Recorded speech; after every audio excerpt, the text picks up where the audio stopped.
Hello दोस्तों, स्वागत है आप सभी का आपके अपने यूट्यूब चैनल एजुकेटेड भारत में।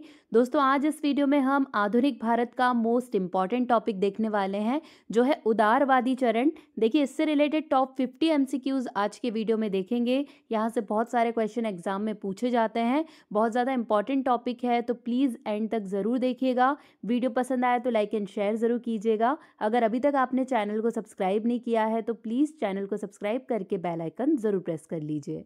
चलिए स्टार्ट करते हैं।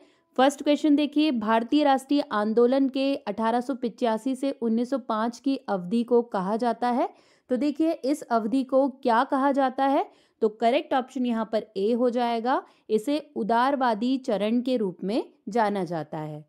देखिए, 1885 से 1905 के बीच की अवधि को आमतौर पर उदारवादी चरण के रूप में जाना जाता है, जिसका नेतृत्व उदारवादी नेताओं ने किया था। इस दौरान दादा भाई नौरोजी, फिरोज शाह मेहता, डी वाचा, डब्ल्यू.सी. बैनर्जी और एस.एन. बैनर्जी जैसे प्रभावशाली लोगों ने कांग्रेस में प्रमुख पदों पर काम किया और इसकी नीतियों को आकार दिया था।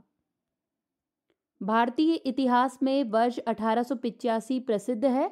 तो देखिए, क्या हुआ था ऐसा 1885 में, ये क्यों प्रसिद्ध है? तो करेक्ट ऑप्शन यहाँ पर ए हो जाएगा। भारतीय राष्ट्रीय कांग्रेस की स्थापना के कारण 1885 भारतीय इतिहास में प्रसिद्ध है। साल 1885 में भारतीय राष्ट्रीय कांग्रेस की स्थापना हुई थी। यह भारतीय इतिहास में एक प्रसिद्ध घटना है। इस दिन बॉम्बे के गोकुलदास तेजपाल संस्कृत कॉलेज में कांग्रेस की स्थापना हुई थी। इस कांग्रेस के पहले अध्यक्ष व्योमेश चंद्र बैनर्जी थे। देखिए, बहुत बार पूछा जाता है कि कांग्रेस के पहले अध्यक्ष कौन थे, तो वो थे व्योमेश चंद्र बैनर्जी। 1885 से 1905 के काल के भारतीय राष्ट्रीय आंदोलन में उदारवादी नेताओं का प्रभुत्व था। उनके आंदोलन का मुख्य ढंग क्या था?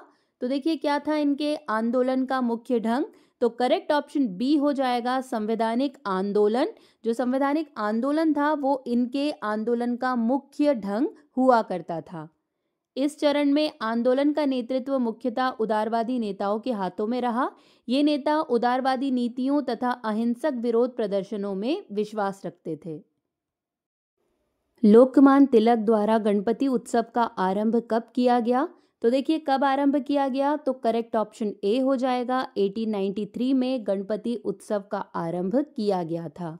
देखिए, 10 दिनों तक चलने वाले सार्वजनिक गणेश उत्सव की शुरुआत बाल गंगाधर लोकमान्य तिलक ने पुणे के केसरीवाड़ा से 20 अक्टूबर 1893 को की थी।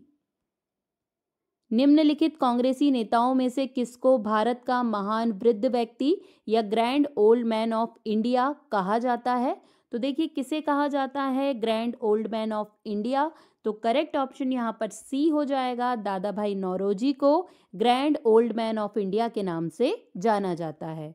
देखिए, दादा भाई नौरोजी को महान वृद्ध पुरुष या grand old man of India कहा जाता है। भारतीय विश्वविद्यालय अधिनियम 1904 किस वायसराय के काल में पारित किया गया था? तो देखिए, किसके काल में ये पारित हुआ है? तो करेक्ट ऑप्शन यहाँ पर बी हो जाएगा। लॉर्ड कर्जन के कार्यकाल के समय ये पारित हुआ था। देखिए, भारतीय विश्वविद्यालय अधिनियम 1904 को ब्रिटिश वायसराय लॉर्ड कर्जन ने पारित किया था। इस अधिनियम के तहत सभी विश्वविद्यालयों को भारत सरकार के नियंत्रण में लाया गया था। भारतीय सिविल सेवा आईसीएस में चुने गए पहले भारतीय का नाम क्या था? मोस्ट इंपॉर्टेंट क्वेश्चन है, बहुत बार पूछा जाता है। करेक्ट ऑप्शन यहाँ पर ए हो जाएगा, सत्येंद्र नाथ टैगोर, जो भारतीय सिविल सेवा में चुने गए पहले भारतीय थे। देखिए, भारतीय सिविल सेवा में चुने जाने वाले पहले भारतीय सत्येंद्र नाथ टैगोर थे। वे जून 1863 में आईसीएस के लिए चुने गए थे। सत्येंद्र नाथ टैगोर रविन्द्रनाथ टैगोर के बड़े भाई थे। इंडियन नेशनल कांग्रेस के संस्थापक कौन थे? तो देखिए, कौन थे इंडियन नेशनल कांग्रेस के संस्थापक? तो करेक्ट ऑप्शन यहाँ पर सी हो जाएगा, एलन ऑक्टेवियन ह्यूम, यानी कि एओ ह्यूम। ये इंडियन नेशनल कांग्रेस के संस्थापक थे। देखिए, 28 दिसंबर 1885 को भारतीय राष्ट्रीय कांग्रेस की स्थापना गोपालदास तेजपाल संस्कृत कॉलेज बम्बई में हुई थी, जिसमें 72 प्रतिनिधि उपस्थित थे। ह्यूम ने महासचिव के रूप में कार्यभार संभाला और व्योमेश चंद्र बैनर्जी को अध्यक्ष चुना गया था। हर्मिट ऑफ शिमला किसे कहा जाता है? देखिए, बहुत पूछा जाता है क्वेश्चन।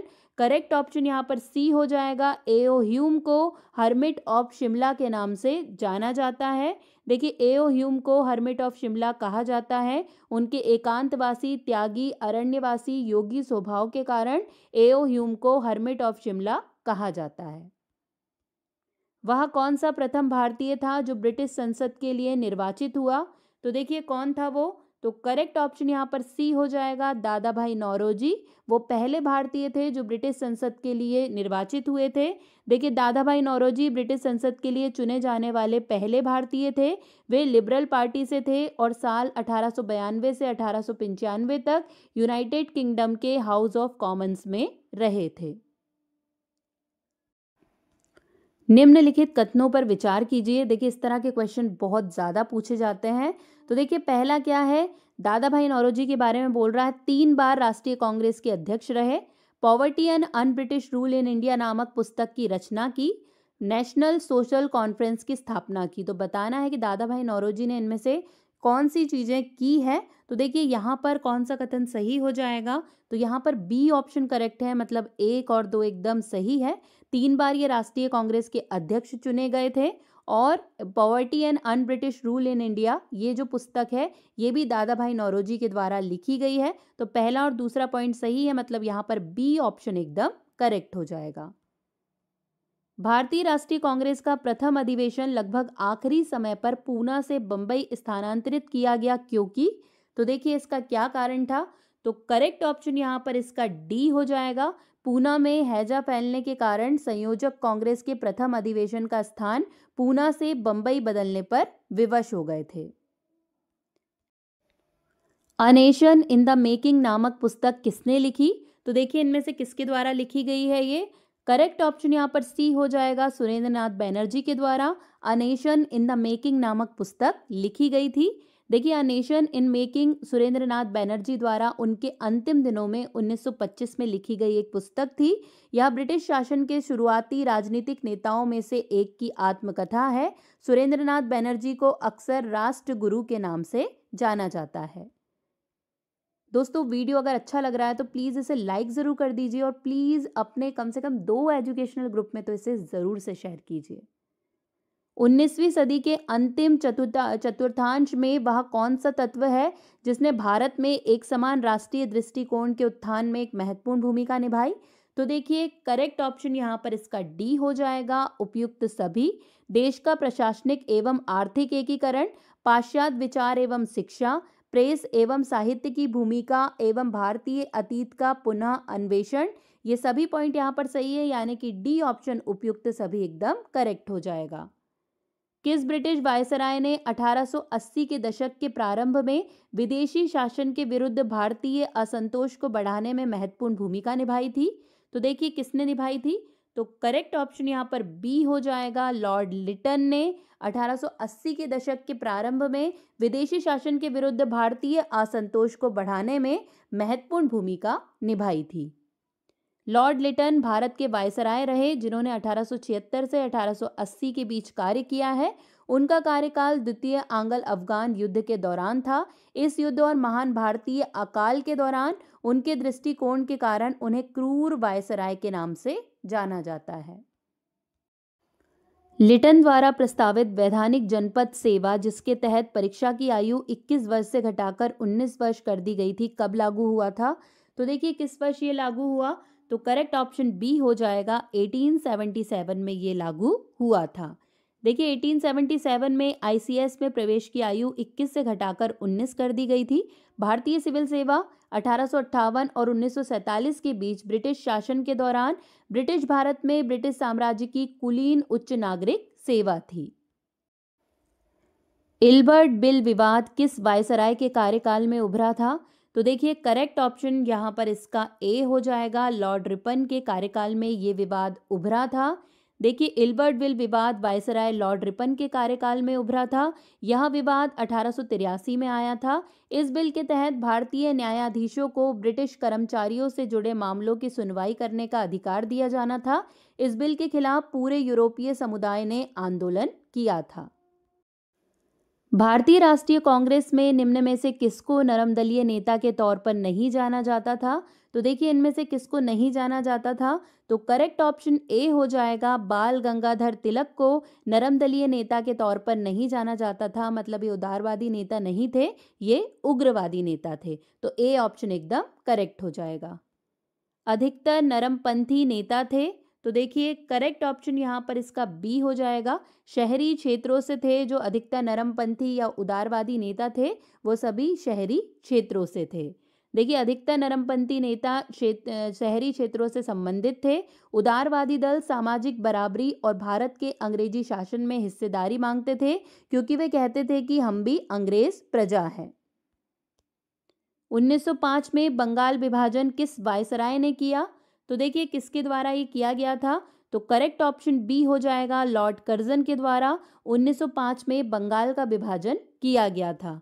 बंगाल विभाजन की घोषणा ब्रिटिश वायसराय लॉर्ड कर्जन ने की थी। यह विभाजन 16 अक्टूबर 1905 को हुआ था। हालांकि साल 1911 में लॉर्ड होर्डिंग ने इसे रद्द कर दिया था। निम्नलिखित को उनके संगठन के आधार पर क्रमवार सजाइए। तो देखिए करेक्ट ऑप्शन यहाँ पर क्या हो जाना चाहिए? तो यहाँ पर करेक्ट ऑप्शन सी हो जाएगा, 1342। मतलब सबसे पहले बॉम्बे एसोसिएशन, इसके बाद इंडियन एसोसिएशन, और इसके बाद आएगा इंडियन लीग, और लास्ट में आएगा मद्रास महाजन सभा। तो इस तरीके से ये जमेगा। मतलब सी ऑप्शन यहाँ पर एकदम करेक्ट है। ब्रिटिश हाउस ऑफ कॉमन का चुनाव जिस प्रथम भारतीय ने लड़ा था वह थे? तो देखिए किसके द्वारा लड़ा गया था ब्रिटिश हाउस ऑफ कॉमन्स का चुनाव? तो करेक्ट ऑप्शन यहाँ पर इसका डी हो जाएगा, WC बैनर्जी के द्वारा ब्रिटिश हाउस ऑफ कॉमन का चुनाव लड़ा गया था। व्योमेश चंद्र बैनर्जी भारतीय बैरिस्टर एवं भारतीय राष्ट्रीय कांग्रेस के प्रथम अध्यक्ष थे। ब्रिटेन के हाउस ऑफ कॉमन्स के लिए चुनाव लड़ने वाले वे प्रथम भारतीय थे, किंतु वे जीत नहीं पाए थे। भारतीय राष्ट्रीय कांग्रेस के 1905 के बनारस अधिवेशन के अध्यक्ष कौन थे? तो देखिए यहाँ पर करेक्ट ऑप्शन सी हो जाएगा, गोपाल कृष्ण गोखले। ये बनारस अधिवेशन के अध्यक्ष थे। देखिए गोपाल कृष्ण गोखले की अध्यक्षता में आयोजित 1905 का भारतीय राष्ट्रीय कांग्रेस अधिवेशन स्वदेशी प्रस्ताव को अपनाने के लिए जाना जाता है। भारत के पहले लोक संघ लैंड होल्डर्स सोसाइटी की स्थापना कब हुई थी? तो देखिए कब की गई थी इसकी स्थापना? तो करेक्ट ऑप्शन यहाँ पर डी हो जाएगा, 1838 में लैंड होल्डर्स सोसाइटी की स्थापना की गई थी। भारत के पहले लोक संघ लैंड होल्डर्स सोसाइटी की स्थापना मार्च 1838 में हुई थी। इसे जमींदारी एसोसिएशन के नाम से भी जाना जाता है। इसकी स्थापना जमींदारों के हितों की रक्षा के लिए की गई थी। दोस्तों प्लीज़ चैनल को सपोर्ट कीजिए। वीडियो पसंद आते हैं अगर आपको तो उन्हें लाइक एंड शेयर करना बिल्कुल भी मत भूलिए। आपकी जो भी डिमांड होती है उसी के वीडियो मैं आप लोगों के लिए लेकर आती हूँ, तो प्लीज़ आप भी सपोर्ट कीजिए चैनल का। प्लीज़ इसे ज़्यादा से ज़्यादा शेयर कीजिए ताकि सब्सक्राइबर्स बढ़ पाएँ और चैनल के जितने भी वीडियो हैं जिन्हें चाहिए हैं उन तक ये सारे वीडियो पहुँच पाएँ। दादा भाई नौरोजी ने 1866 में ईस्ट इंडिया एसोसिएशन की स्थापना कहाँ की? तो देखिए कहाँ पर की थी ईस्ट इंडिया एसोसिएशन की स्थापना दादा भाई नौरोजी ने? तो यहाँ पर इसका करेक्ट ऑप्शन देखिए क्या हो जाएगा? तो करेक्ट ऑप्शन ए है, लंदन में ईस्ट इंडिया एसोसिएशन की स्थापना दादा भाई नौरोजी के द्वारा की गई थी। दादा भाई नौरोजी ने ईस्ट इंडिया एसोसिएशन की स्थापना साल 1866 में लंदन में की थी। यह संगठन भारतीयों और सेवानिवृत्त ब्रिटिश अधिकारियों के सहयोग से बनाया गया था। 1870 में पूना सार्वजनिक सभा की स्थापना किसने की थी? तो देखिए यहाँ पर करेक्ट ऑप्शन बी हो जाएगा, महादेव गोविंद रानाडे के द्वारा पूना सार्वजनिक सभा की स्थापना 1870 में की गई थी। देखिए पूना सार्वजनिक सभा की स्थापना 1870 में S.H. चिपलुंकर, गणेश वासुदेव जोशी और महादेव गोविंद रानाडे के द्वारा की गई थी। स्वदेशी आंदोलन किस वर्ष शुरू किया गया था? तो देखिए कब शुरू किया गया? तो करेक्ट ऑप्शन ए हो जाएगा, 1905 में स्वदेशी आंदोलन की घोषणा की गई थी। देखिए स्वदेशी आंदोलन की घोषणा 7 अगस्त 1905 को बंगाल के कलकत्ता टाउन हॉल में की गई थी, जब भारत के वायसराय लॉर्ड कर्जन ने जुलाई 1905 में बंगाल के विभाजन की घोषणा की थी। निम्नलिखित भारतीय नेताओं में से कौन एक ब्रिटिश द्वारा इंडियन सिविल सर्विस से बर्खास्त किया गया था? तो देखिए किसको बर्खास्त कर दिया गया था? तो यहाँ पर करेक्ट ऑप्शन बी हो जाएगा, सुरेंद्रनाथ बैनर्जी को इंडियन सिविल सर्विस से बर्खास्त कर दिया गया था। देखिए सुरेंद्रनाथ बैनर्जी भारतीय नेताओं में से एक थे जिन्हें अंग्रेजों ने भारतीय सिविल सेवा से बर्खास्त कर दिया था। देखिए सूची 1 को सूची 2 से सुमेलित करना है। तो यहाँ पर संस्था दी हुई है और यहाँ पर उनके स्थापना वर्ष दिए हुए हैं। तो करेक्ट ऑप्शन देखिए यहाँ पर कौन सा हो जाएगा? तो ए ऑप्शन करेक्ट है। मतलब कि देखिए बंगाल ब्रिटिश इंडिया सोसाइटी, इसकी स्थापना 1853 में हुई है। मद्रास नेटिव एसोसिएशन, इसकी स्थापना 1852 में हुई है। पूना सार्वजनिक सभा की स्थापना 1876 में, देखिए यहाँ पे 1870 हो जाएगा, 1870 में हुई है। और इंडियन एसोसिएशन की स्थापना 1876 में हुई है। मतलब ए ऑप्शन जो सामने सामने वाले ही ऑप्शन है वो यहाँ पर एकदम करेक्ट है। सूची 1 को सूची 2 से सुमेलित करना है। तो देखिए यहाँ पर भी दी हुई है, एसोसिएशन दिए हुए हैं, यहाँ पर वर्ष दिए हुए हैं। तो करेक्ट ऑप्शन यहाँ पर इसका ए हो जाएगा। तो देखिए मद्रास महाजन सभा, इसकी स्थापना 1884 में हुई थी। बम्बई प्रेसिडेंसी एसोसिएशन, इसकी स्थापना 1885 में हुई थी। इंडियन एसोसिएशन की स्थापना 1876 में हुई थी और कांग्रेस की स्थापना 1885 में की गई थी। तो यहाँ पर भी ए ऑप्शन एकदम करेक्ट है। इंडियन एसोसिएशन ने किस मुद्दे पर सर्वप्रथम आंदोलन शुरू किया? तो देखिए यहाँ पर करेक्ट ऑप्शन ए हो जाएगा, भारतीय प्रशासनिक सेवा के नियम में सुधार और परीक्षा में बैठने की अधिकतम उम्र बढ़ाने के लिए जो इंडियन एसोसिएशन है उसने आंदोलन किया था। तो ए ऑप्शन यहाँ पर एकदम करेक्ट है। देखिए इंडियन एसोसिएशन ने सिविल सेवा परीक्षा के लिए आयु सीमा कम करने के विवाद पर एल्बर्ट के बिल का विरोध किया था। यह विरोध इंडियन एसोसिएशन द्वारा किया गया पहला आंदोलन था। राजा जनता के लिए बने हैं, जनता राजा के लिए नहीं बनी है। राष्ट्रीय आंदोलन के दौरान निम्नलिखित में से किसने ये वक्तव्य दिया था? तो देखिए किसका वक्तव्य है ये? तो करेक्ट ऑप्शन यहाँ पर सी हो जाएगा, दादा भाई नौरोजी के द्वारा। देखिए यहाँ पे थोड़ा सा मिस्टेक हो गया है, दादा भाई नौरोजी के द्वारा ये स्टेटमेंट दिया गया था कि राजा जनता के लिए बनी है, जनता राजा के लिए नहीं बनी है। राजा जनता के लिए बने हैं, जनता राजा के लिए नहीं बनी है, ये वक्तव्य दादा भाई नौरोजी ने दिया था। लैंड होल्डर्स सोसाइटी कलकत्ता के संस्थापक थे। तो देखिए कौन थे इसके संस्थापक? तो करेक्ट ऑप्शन बी हो जाएगा, द्वारकानाथ टैगोर। ये लैंड होल्डर्स सोसाइटी के संस्थापक थे। देखिए लैंड होल्डर्स सोसाइटी कलकत्ता के संस्थापक द्वारकानाथ टैगोर थे। इसकी स्थापना साल 1838 में हुई थी। ये भारत का पहला राजनीतिक संगठन था। इंडियन एसोसिएशन द्वारा कलकत्ता में आयोजित अखिल भारतीय राष्ट्रीय सम्मेलन कब हुआ था? तो देखिए कब हुई थी ये कॉन्फ्रेंस? तो करेक्ट ऑप्शन यहाँ पर सी हो जाएगा, 1883 में अखिल भारतीय राष्ट्रीय सम्मेलन हुआ था। इंडियन एसोसिएशन ने 28 से 30 दिसंबर 1883 को कोलकाता में अखिल भारतीय राष्ट्रीय सम्मेलन आयोजित किया था। यह सम्मेलन अल्बर्ट हॉल में आयोजित किया गया था। इस सम्मेलन में भारत के कई हिस्सों से 100 से ज़्यादा प्रतिनिधि शामिल हुए थे। भारतीय राष्ट्रीय कांग्रेस के साथ इंडियन एसोसिएशन का विलय कब हुआ था?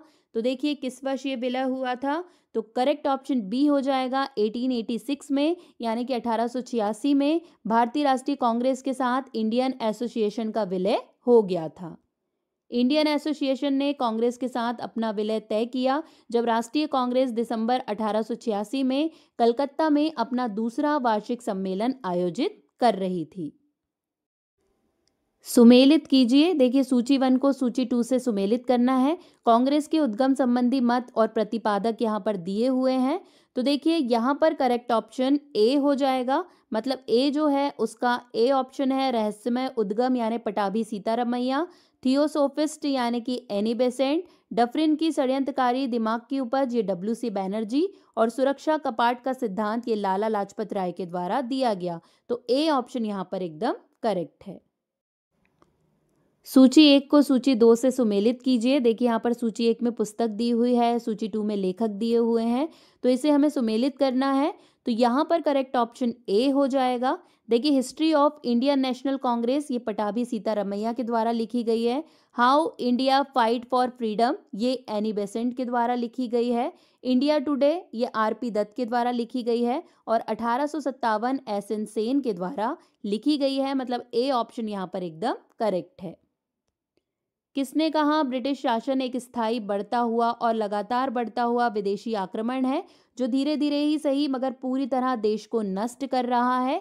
ये किसके द्वारा बोला गया था? तो देखिए करेक्ट ऑप्शन ए हो जाएगा, दादा भाई नौरोजी के द्वारा ये स्टेटमेंट दिया गया था। निम्नलिखित में से किसने एक सार्वजनिक भाषण में राष्ट्रीय कांग्रेस पर हमला किया तथा उसे जनता के एक बहुत सूक्ष्म भाग का प्रतिनिधि बताकर उसकी हंसी उड़ाई? तो देखिए किसने बोला था ऐसा?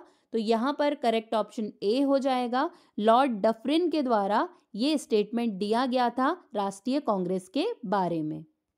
लॉर्ड डफरिन ने कांग्रेस को सूक्ष्म अल्पसंख्यक माना। 1886 में कलकत्ता विश्वविद्यालय के वार्षिक दीक्षांत समारोह में अपने भाषण के दौरान उन्होंने कांग्रेस की निंदा की। अपने भाषण में लॉर्ड डफरिन ने कहा कि कांग्रेस लोगों का एक छोटा सा समूह है जो बड़ी भारतीय आबादी का प्रतिनिधित्व नहीं करता। किसने कहा मुझे खुशी है कि कांग्रेस बराबर नीचे की ओर जा रही है क्योंकि यह राजद्रोही संस्था है और इसके नेता संदिग्ध चरित्र के लोग हैं? देखिए ये स्टेटमेंट किसने दिया था? तो करेक्ट ऑप्शन बी हो जाएगा, एल्गिन द्वितीय के द्वारा ये स्टेटमेंट दिया गया था कांग्रेस के बारे में।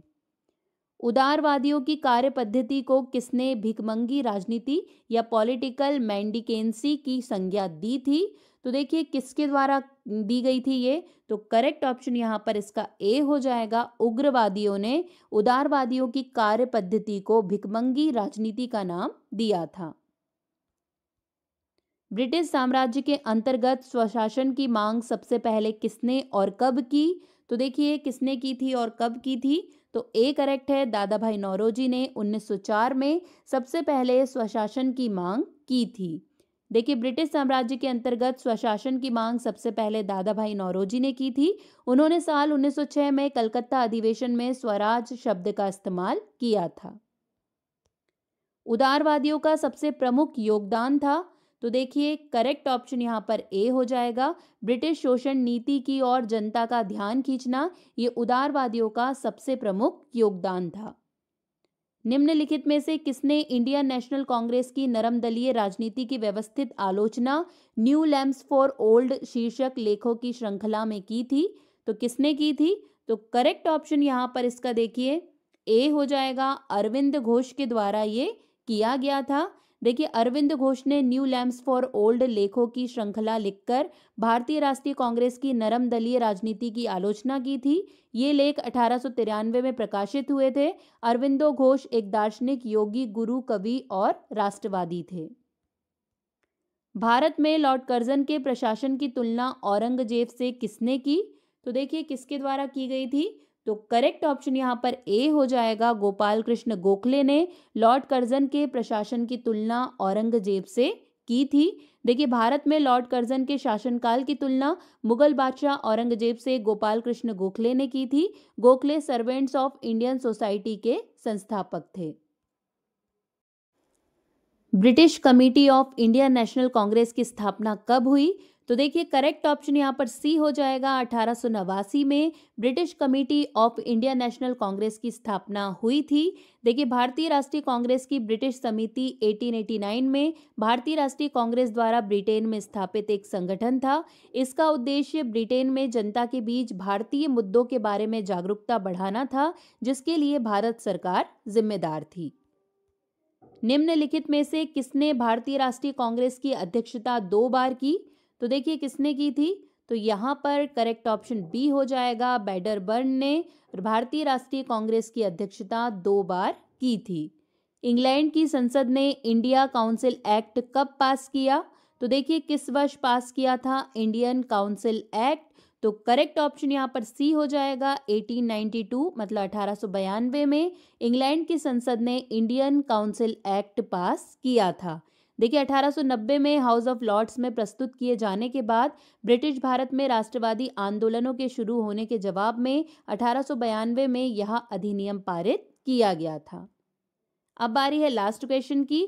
मद्रास महाजन सभा की स्थापना कब की गई? देखिए किस वर्ष में की गई? तो करेक्ट ऑप्शन यहाँ पर इसका डी हो जाएगा। 1884 यानी कि 1884 में मद्रास महाजन सभा की स्थापना की गई थी। देखिए मद्रास महाजन सभा मद्रास प्रेसिडेंसी में स्थित एक भारतीय राष्ट्रवादी संगठन था, जिसका गठन 1884 में हुआ था। यहीं पर दोस्तों हमारे सारे क्वेश्चंस कंप्लीट हो गए। वीडियो कैसा लगा आपको कमेंट में ज़रूर बताइएगा, और किस टॉपिक पर वीडियो चाहिए है ये भी ज़रूर कमेंट कीजिएगा। दोस्तों देखिए, अगर आपने अभी तक चैनल को सब्सक्राइब नहीं किया है तो प्लीज़ चैनल को सब्सक्राइब ज़रूर कर लीजिए, और अगर आपने वीडियो को लाइक एंड शेयर नहीं किया है तो प्लीज़ वीडियो को लाइक शेयर ज़रूर कर दीजिए। आज के लिए बस इतना ही। अब आपसे मुलाकात होगी नेक्स्ट वीडियो में। तब तक के लिए पढ़ते रहिए, आगे बढ़ते रहिए। जय हिंद, जय भारत।